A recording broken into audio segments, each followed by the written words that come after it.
we've got lots of projects coming up. I really just need the temperatures to drop. Welcome to TNT Homesteading. Join us as we continue to expand our off-grid life here on our 10 acres in eastern Oklahoma.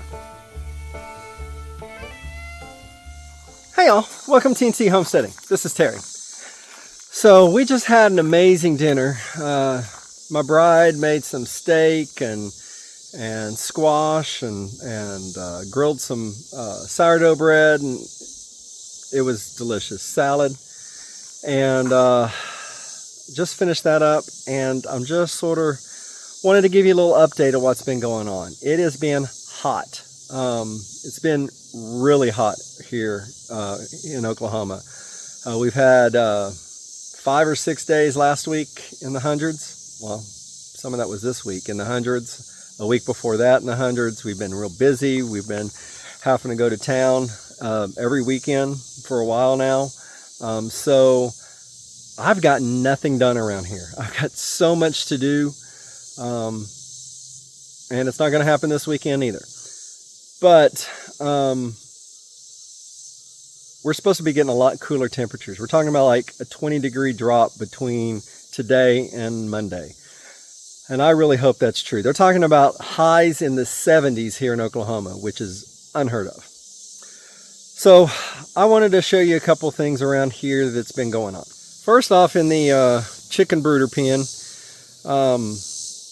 the 2 chicks, we moved in with the others. If you've been watching our shorts, I've been having some difficulties getting them to finally go to bed on their own.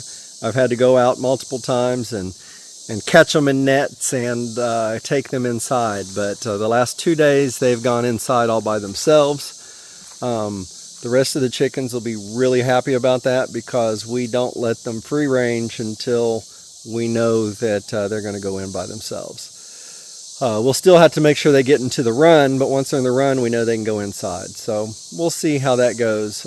Probably Sunday night, we'll let them free. Sunday afternoon, we'll let them free range. Might be Monday. We have another chicken that's trying to be brooding.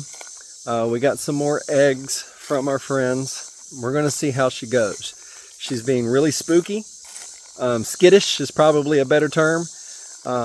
We tried moving her into the brooder pen, so hopefully she'd be by herself. She could just sit there and chill and not be disturbed by us getting eggs or anything like that. And she didn't even stay on the eggs.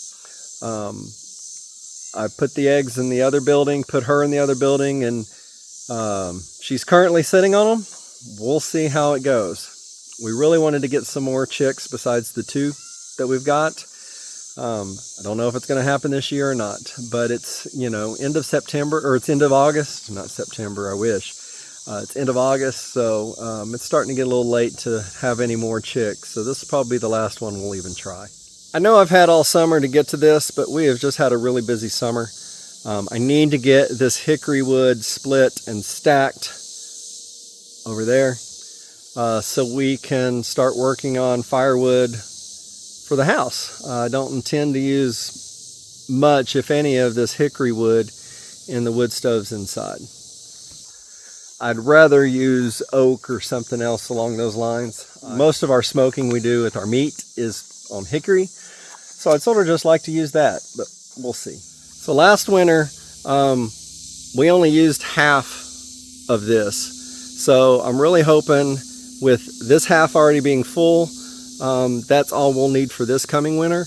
But I want this stacked. I want it full going into the winter and has some time to dry. And by the time this side is empty, if we do need to get into this side, we can.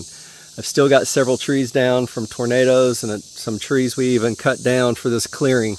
I still have a couple of trees down that I can take care of there. So the drip irrigation, this gravity-fed drip irrigation is going really, really well. Right now I've got it doing about 30 minutes every other day. We've had a little bit of rain, and so I've turned it off for those. I did get this timer, and it's done great. It'll run for 30 minutes. Like I said, I can set it for every, however often I want to set it up for. 24 hours, 48 hours, 72 hours a week, something less than that. and it's going great. I can run at least 2 runs off of this barrel, so that's working. So the garden's doing pretty good. Got lots of jalapenos. They're doing well. The squash plant is just taking over all over the place, but I have yet to really get any squash. I saw one, but it's got an end rot, and that's all I've seen the last time. And I've got 4 plants planted, I believe, but while the plant is growing well, it's just not really producing a whole lot of squash. I don't know if it's the temperatures we've been having or whatnot. The Brandywine tomatoes have been really, really good. Finally, they're kicking off and growing. And I mean, those are still growing. The Cherokee Purples, we've had lots of Cherokee Purple tomatoes. That's what's gotten us through most of the season. We've still got a couple over here. It's got some sort of disease. I really don't know what.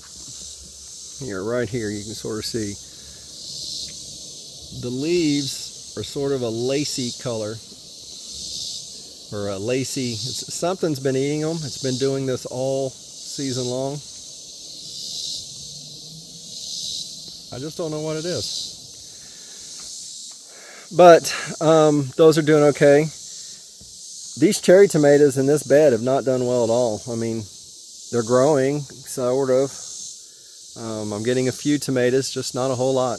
I just noticed on one of my new elderberry bushes that we planted this year that I'm guessing a deer has come by and nommed off all of the leaves. It's even broke that branch right there. So I need to get that hardware, or not hardware, I need to get the concrete wire and make a better cage over here for this. I had this problem last year with the other 2 bushes, but they survived.